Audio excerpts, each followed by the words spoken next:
Hi குட்டீஸ், எல்லாரும் எப்படி இருக்கீங்க? நல்லா இருக்கீங்களா? ஸ்ரீநிவி ஸ்டடீஸ்க்கு உங்களை அன்புடன் வரவேற்கிறேன். இன்னைக்கு நம்ம 5ஆம் வகுப்பிலிருந்து கங்கை கொண்ட சோழபுரம் துணைப்பாட பகுதியில் உள்ள வினா விடைகளை நம்ம பார்க்கலாம் குட்டீஸ். 4 கேள்விகள் இருக்குது.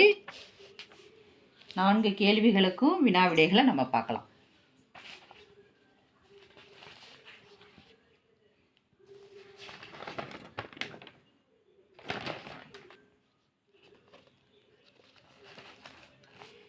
முதல் கேள்வி பார்த்தீங்கன்னா, முதலாம் ராஜேந்திர சோழனை ஏன் கங்கை கொண்ட சோழன் என்று அழைக்கிறோம் அப்படின்னு கேட்டிருக்காங்க. முதலாம் ராஜேந்திர சோழன் வடநாடு சென்று பகைவர்களை வென்று கங்கை நீரை கொண்டு வந்ததன் அடையாளமாகத்தான் கங்கை கொண்ட சோழன் என்று அழைக்கிறோம் அப்படிங்கிறது தான் பதில்.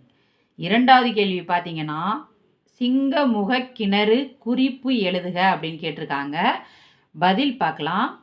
சிங்க வடிவத்தில் சிங்கமுக கிணறு அமைந்திருக்கும். இந்த சிற்பத்தின் வயிற்றில் ஒரு வாயில் இருக்கும் அப்படிங்கிறதான் பதில். அடுத்து 3வது கேள்வி பார்த்தீங்கன்னா,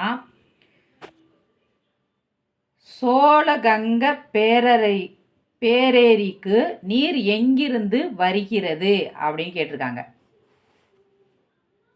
மலைகளும் குன்றுகளும் இல்லாத சமவெளியில் 16 கல் தொலைவு வரை வலிமையான உயரமான கரைகளை கட்டி நீண்ட கால்வாய் வெட்டி தண்ணீரை பள்ளத்தாக்கிலிருந்து மேட்டிற்கு கொண்டு வந்து ஏரியில் தேக்கி வைத்தனர்.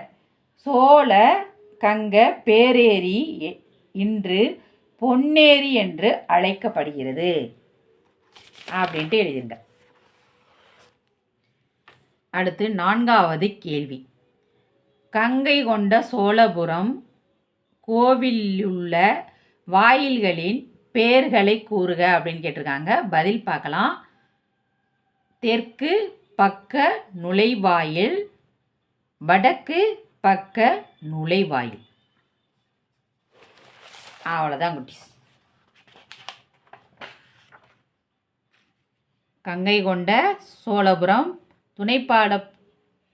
துணைப்பாடம் இந்த பாடத்தில் உள்ள வினா விடைகளுக்கு நம்ம பதில்களை பார்த்துட்டோம்.